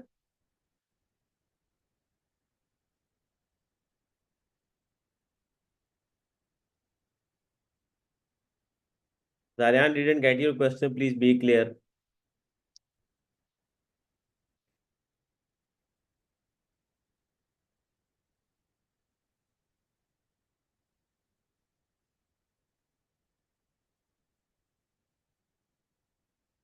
बेटा यहाँ वाई एक्सिस का एसिम्पटोट तो बन नहीं रहा। एसिम्पटोट दोबारा बता देता हूँ यार।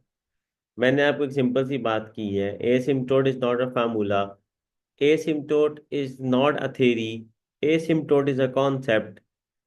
You just need to understand that. आपको एक सिंपल सी बात की है, प्लीज थोड़ा सा उस पर फोकस कर लो। हम कोई तीसरे दिन एसिम्पटोट को डिस्कस कर रहे हैं, which is a concept of 10 minute hardly. बेटा ये ग्राफ आ रहा है, ये ग्राफ आपका किस एक्सिस को या किस लाइन को टच करने की कोशिश कर रहा है लेकिन क्रॉस नहीं कर पा रहा। The graph approaches a line, it is not intersecting x-axis, it is parallel to that। तो आप मुझे बताएं कि कौन सा एसिम्पटोट होगा, कौन एसिम्पटोट को छोड़ दो।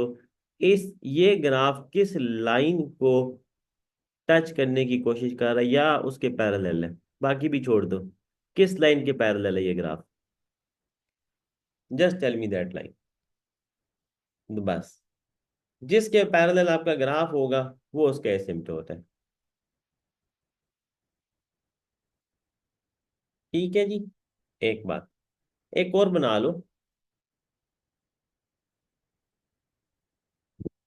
अब मेरी बात समझे, मेरी बात सुन लो। इस ग्राफ के एसिम्पटोट क्या होंगे?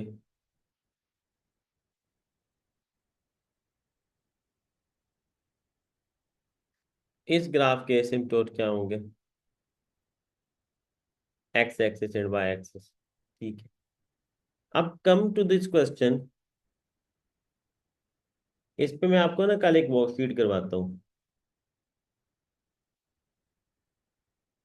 8-10 ग्राफ बना के। इसकी इक्वेशन मैंने आपको कल बताई थी, this is the question from the previous class यार। ठीक है, कल हमने इस पे बात की। ये आपके पास ग्राफ किसका है? ये आपके पास ग्राफ है वाई इज इक्वल टू के। मैंने आपको कल लिख के दी थी इक्वेशन, के ए पावर एक्स। ये एक्सपोनेंशियल ग्राफ है। y इज इक्वल टू के की जगह कोई नंबर होता है, ए की जगह भी नंबर होता है। ये इसका ग्राफ है। अब बात कंक्लूड कर रहा हूं। मैंने आपको बोला कि जब यहाँ +5 होगा, +4 होगा, +3 होगा, तो आपने इसको +5 को क्या इंटरप्रेट करना है?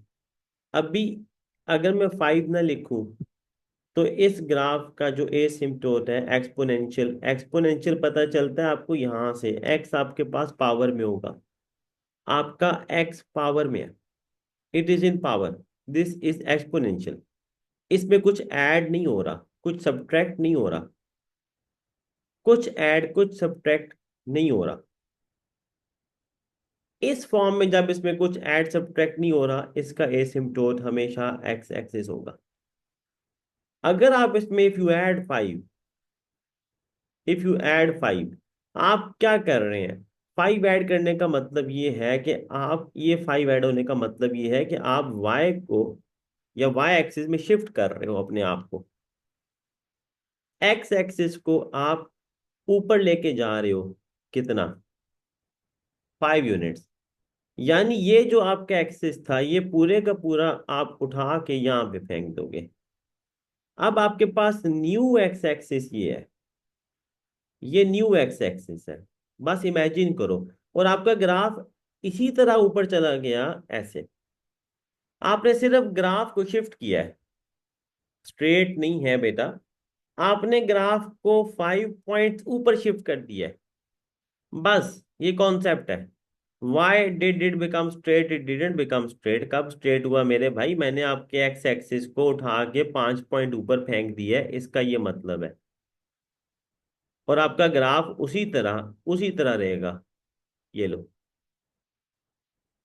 तो आपके पास अब एसिम्पटोट क्या बना? अब आपका एसिम्पटोट क्या होगा? अब इधर देखो, ये लो। इसका मतलब क्या था? इसका मतलब ये था कि आपको एक चीज याद करनी पड़ेगी कि एक्सपोनेंशियल का एसिम्पटोट एक्स एक्सिस है, ये आपको याद करना पड़ेगा। अगर आप 5 ऐड कर रहे हो, तो मैंने आपको बोला था कि उसका मतलब है कि आपका जो ग्राफ है वो, ये वाला जो एक्सिस है ये सेम ऊपर चला गया था यहाँ 5 unit. y is equal to 5। इस 5 का मतलब ये है कि y 5 होगा, जिसपे आपका एसिम्पटोट बनेगा। आप इसका एसिम्पटोट जो एक्स एक्सिस था, उसको आप 5 यूनिट ऊपर लेके जा रहे हो। आप इस लाइन को 5 यूनिट ऊपर लेके जा रहे हो। ये लाइन 5 यूनिट ऊपर चली गई। यहां पे y 0 था, जिसको एक्स एक्सिस कहते हो। यहां पे y 5 होगा। तो इसका एसिम्पटोट क्या बनेगा? y is equal to 5।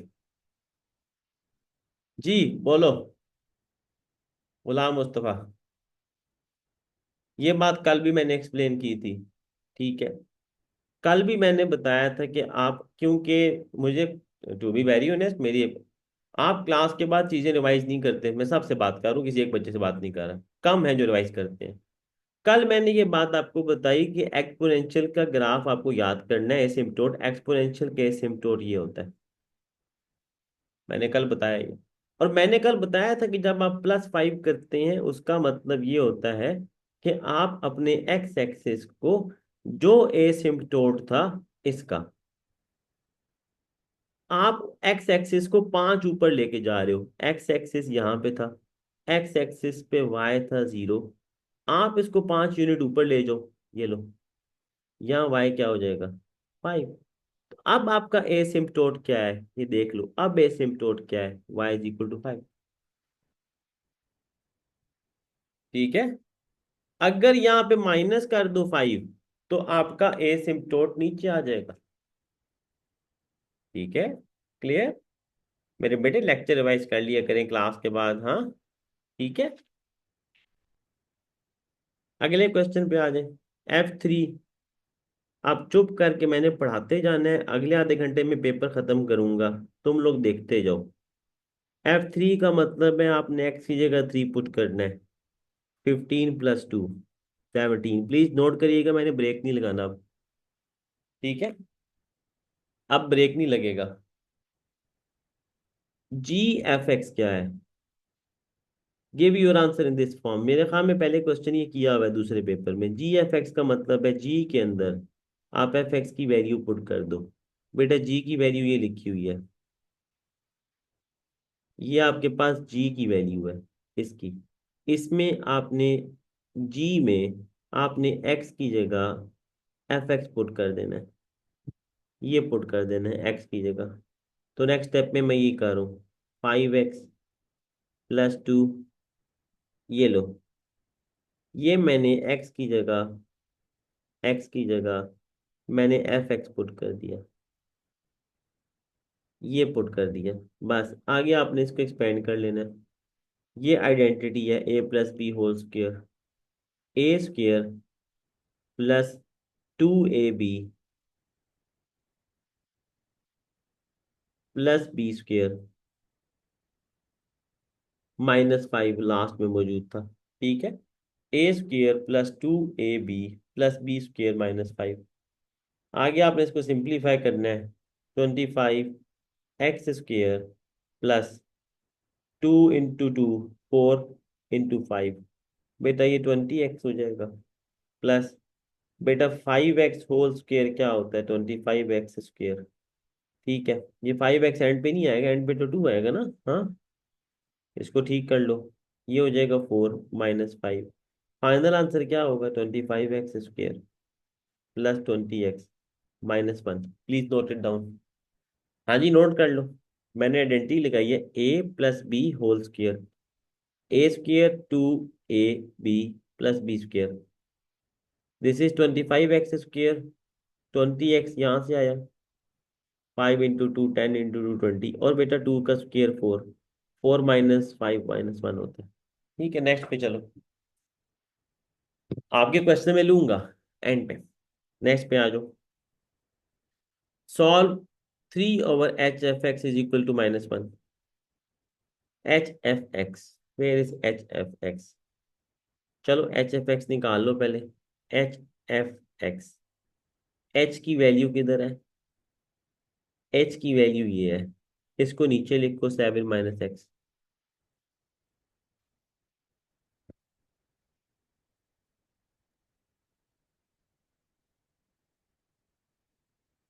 ठीक है जी।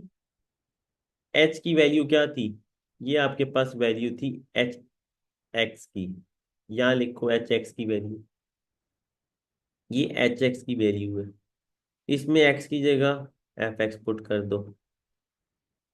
f(x) की वैल्यू उठाओ ऊपर से। Pick the value of f(x)। 5x + 2। यहाँ पुट कर दो x की जगह। ये f(x) है, ये f(x) है। f(x) का वैल्यू h में, इसको ओपन कर लो। ये लो, ब्रैकेट ओपन हुई तो साइन चेंज होंगे। 7 - 2 इज 5 - 5x। ये आंसर है। Please note it down.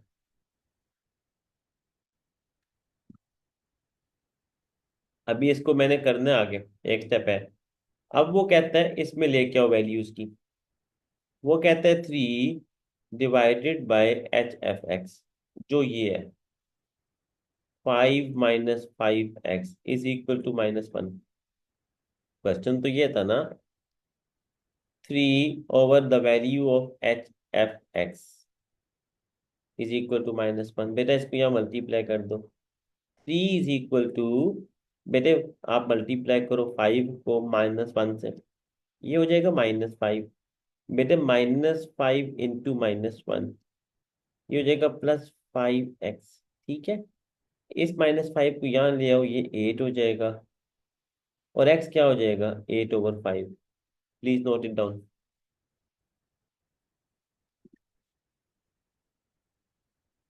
बेटा ये डिवीजन से मल्टीप्लीकेशन में गया है, तो डिवीजन से मल्टीप्लीकेशन में जाने से साइन चेंज नहीं होता। दिस इज इन डिवीजन, ये मल्टीप्लाई होगा वहां जाके, तो साइन चेंज नहीं होगा बेटा।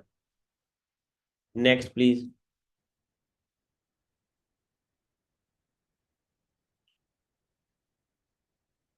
It's not necessary to go into decimal. बेटा पहले स्टेप में क्या हो गया दाऊद?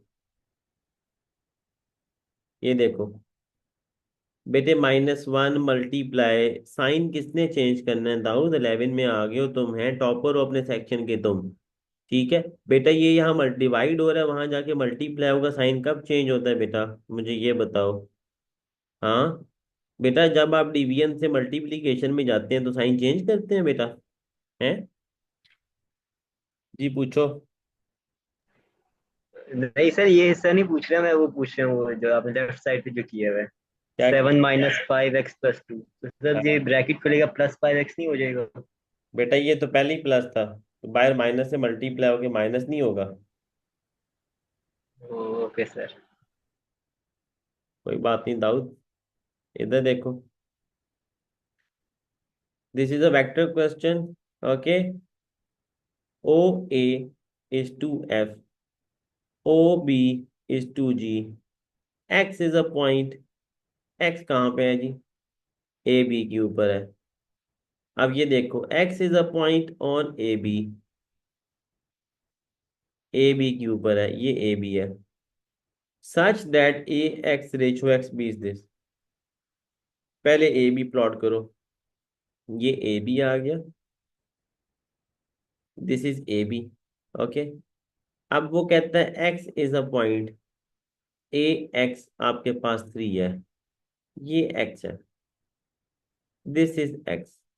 बेटा आपके पास a से लेके x तक, a से लेके x तक ये हिस्सा 3 रेशो है, यानी दिस इज 3 पार्ट।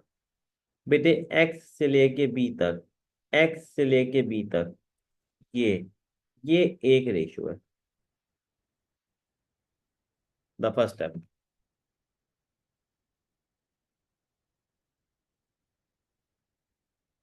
ठीक है, a b is this line, x is on AB over here, such that a to x is 3 units and x to b is 1 unit, right? नहीं, मैंने रेशियो सिंपल पुट किया, भी मैं करता हूँ, वो नेक्स्ट स्टेप में होगा। x is not mid point, mid point में बेटा रेशियो डिफरेंस नहीं होता, ये 3 है ये 1 है, मिड पॉइंट में रेशियो इक्वल होगी माय डियर। ए बी क्या होगा, ए बी डायग्राम पे जाओ, व्हाट इज ए बी, क्या होता है ए बी, हमें ए बी डिटरमिन करना है, तो क्या होगा A O plus O B, A O plus O B, what is A O, it's -2f। बेटा what is O B, it's 2g, this is A B, very simple, loud and clear. The next part, XC.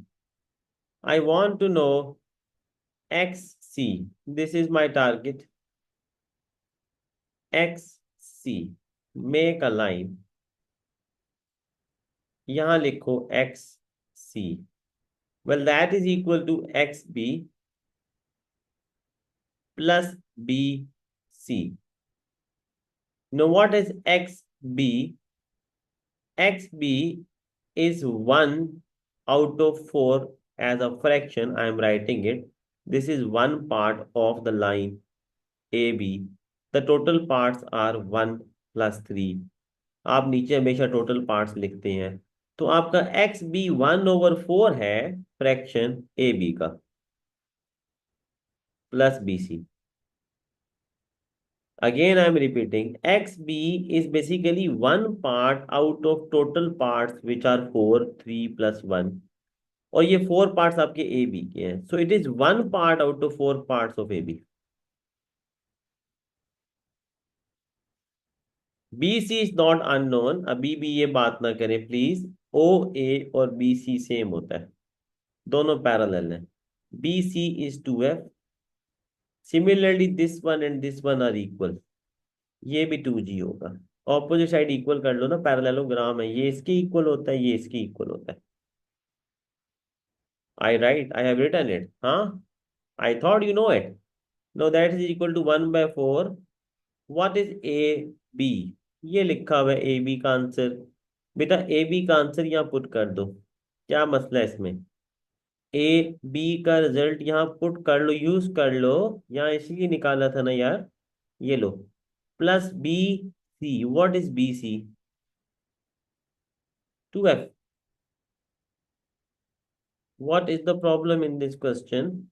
No, simplify it. And you people run away from simplification. Don't run away from anything. Okay, ये 4 divide कर दो, -2F/4 plus 2G/4 plus 2F। इसको simplify करना है, ये 4 आपने divide कर दिया इसके साथ, और फिर ये 4 डिवाइड करेगा 2G को।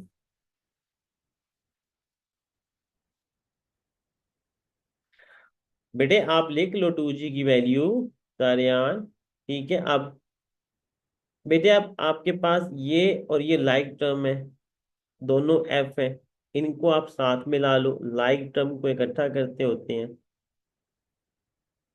वैसे तो आप इसकी कैंसिलेशन कर दो तो अच्छी बात है, 2 1 ज़ा 2, 2 2 ज़ा 4, तो ये -1 f/2 हो जाएगा, -1 f/2 +2 f +2 g/4। अब लास्ट स्टेप इस कैल्शियम आप लोग ले सकते हैं, फिर भी मैं लेके दे रहा हूँ आपको एलसीएम। इसके नीचे 1 तो लगा ही हुआ था, आप इसको 2 बना लो क्योंकि ये 2 है। अगर नीचे 2 से मल्टीप्लाई करोगे तो ऊपर भी कर दो, एलसीएम इस तरह ही होता है ना 2। इसके नीचे 2 है तो इसके नीचे भी 2 बनाओ, नीचे 2 मल्टीप्लाई करोगे तो ऊपर भी करोगे, तो नीचे 2 आ जाएगा, ऊपर आ जाएगा -1 f +4 f +2 g/4। Final answer क्या होगा? -1 f +4 f क्या होगा? 3 f/2 +2 g/4 को भी सिंप्लीफाई कर लो बेटा, 2 और 4 काट दो, ये आंसर होगा आपका। ठीक है, काट दो इसको। -f क्यों लिखोगे यार? -f लिख सकते हैं, 1 f लिखो या -f लिखो, बात एक ही होती है। ओके, इसमें कोई मुश्किल नहीं थी क्वेश्चन में। ठीक है, g +3 f/2, g/2 लिखो ना यार, g/2 है। जी मुश्तबा, नोट करने दे। ये लो यार, मैंने मेरी जुर्रत में आगे जाऊं, ये लो नोट करो तो। ठीक है, फिर से एक्सप्लेन कर दे स्टार्ट से।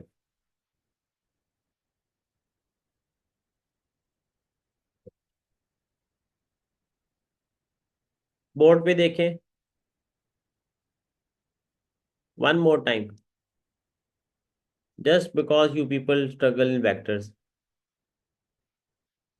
बेटा पहले अपनी डायग्राम को आप इस तरह सीधा कर लो, ये भी 2 f है बेटा, ये 2 g है। नंबर 1, वो कहता है आपके पास x is a point on A B है, इसको मिलाओ, ये ए बी है, x ए बी के ऊपर है, सच दैट ए एक्स और एक्स बी का डिवीजन दिया हुआ है, ए से लेके x तक 3, x से लेके b तक 1। x इस तरह से है कि अगर आप a से चलना शुरू करें, x तक जाएं तो आपको 3 टाइम ज्यादा चलना पड़ेगा, यानी 3 हिस्से चलना पड़ेगा। और अगर x से b पे जाएं तो आपको 1 पार्ट चलना पड़ेगा। ये रेशो का मतलब होता है, ये 3 है तो इसका मतलब है ए एक्स ज्यादा है, ए एक्स ज्यादा है, 3, एक्स बी कम है, 1। अब ये हो गया, पहला पार्ट था ए बी निकाल दो, ए बी आपके सामने है।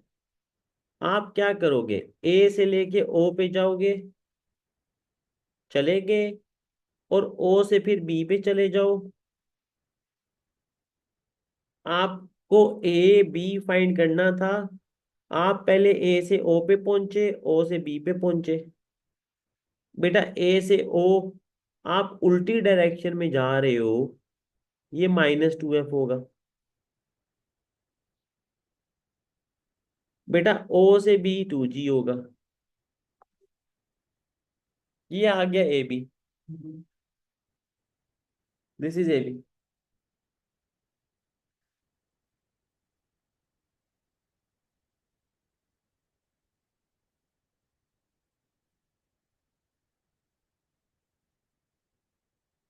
नेक्स्ट,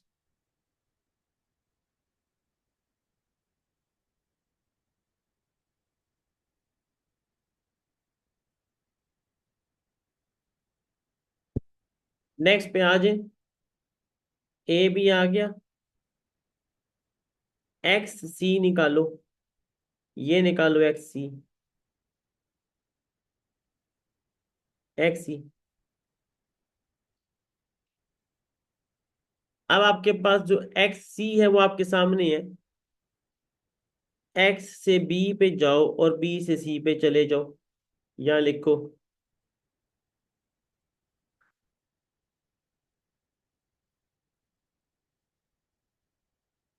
पहले तो वो लिखो ना जो करना है। बेटा एक्स सी फाइंड करना था, आपके पास और रास्ता भी है, आप ऐसे भी जा सकते थे। मैं ऐसे चला गया एक्स से बी पे और बी से C. No, what is X B, ये गलती का पॉइंट होता है। एक्स बी कितना है ये देख लो यार, एक्स बी कितना है, ये एक हिस्सा है आउट ऑफ टोटल कितने हिस्से हैं आपके पास इस लाइन के, एक और तीन, चार।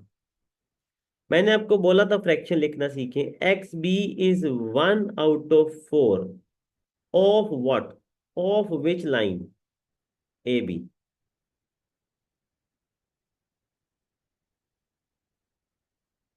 एक्स से ऑब्वियसली माइनस होगा, तो x B one over four है ए बी के, और बी सी आपके सामने है। बी सी ये दिया हुआ है 2f, same like this.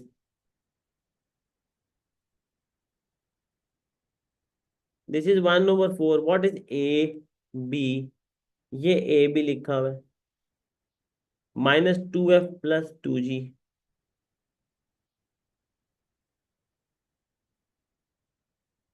+2f, ये लो।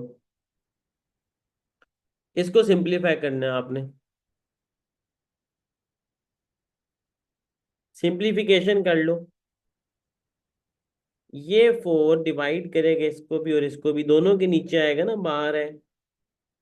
ये 1 ऊपर मल्टीप्लाई हो जाएगा, ये 4 नीचे डिवाइड करेगा। तो मैं इसको अलग करके लिख रहा हूँ 2f/4, 2g/4।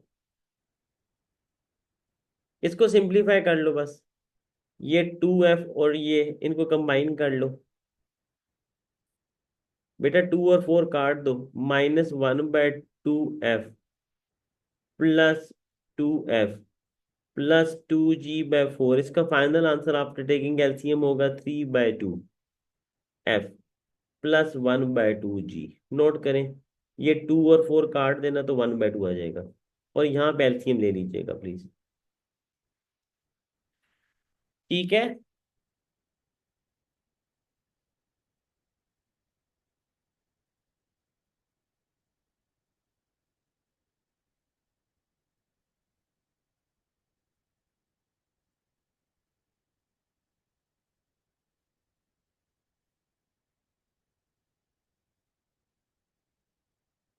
Is this clear?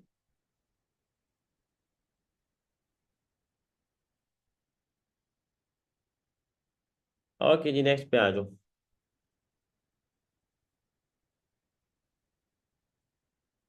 बेटा नहीं, मेरी बात सुनो, ये फ्रैक्शन टोटल क्वांटिटी का होता है, इस फ्रैक्शन का कॉन्सेप्ट भी जेन में रख लें। ये जो एक्स बी है, एक्स बी किस लाइन का हिस्सा है, ए बी का।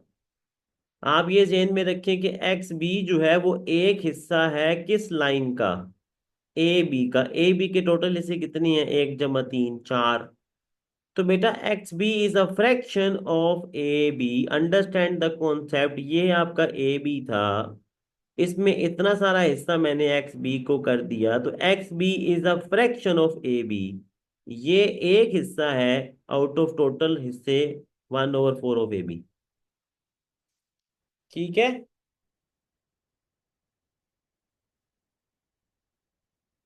ये क्वेश्चन आप लोग कर लोगे, कर लोगे सिंगल फ्रैक्शन।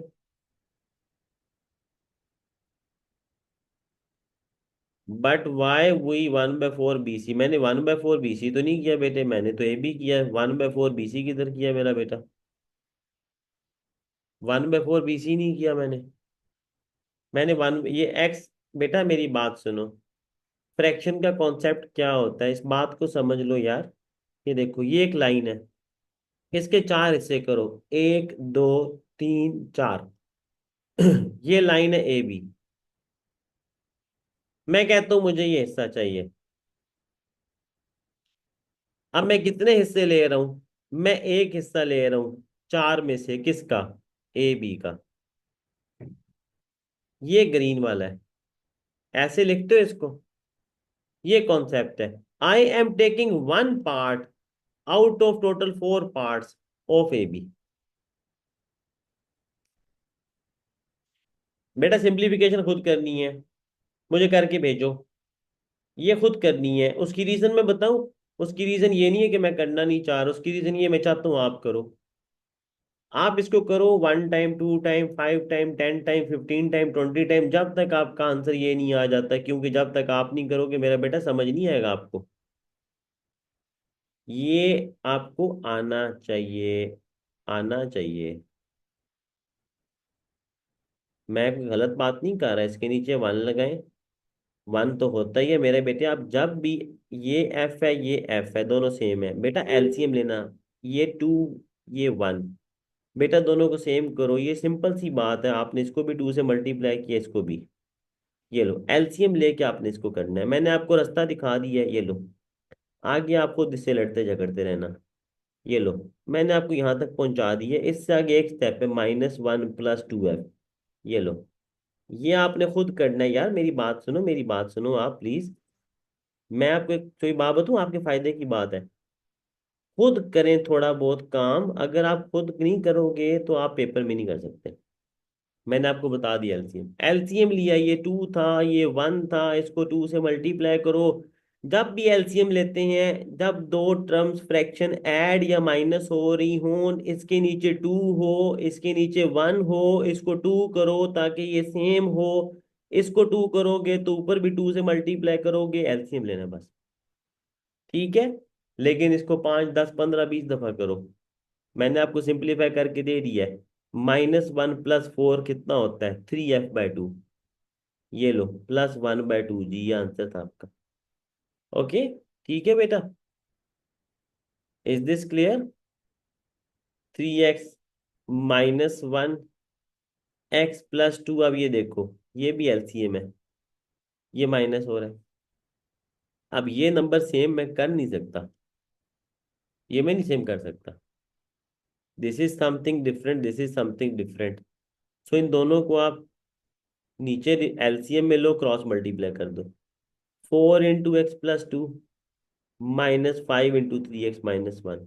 आगे आपने करना है इसको, क्योंकि ये क्वेश्चन दो आप लोग जानते हो इसको अच्छे तरीके से। ठीक है, क्रॉस मल्टीप्लाई ये इधर होगा और ये इधर होगा।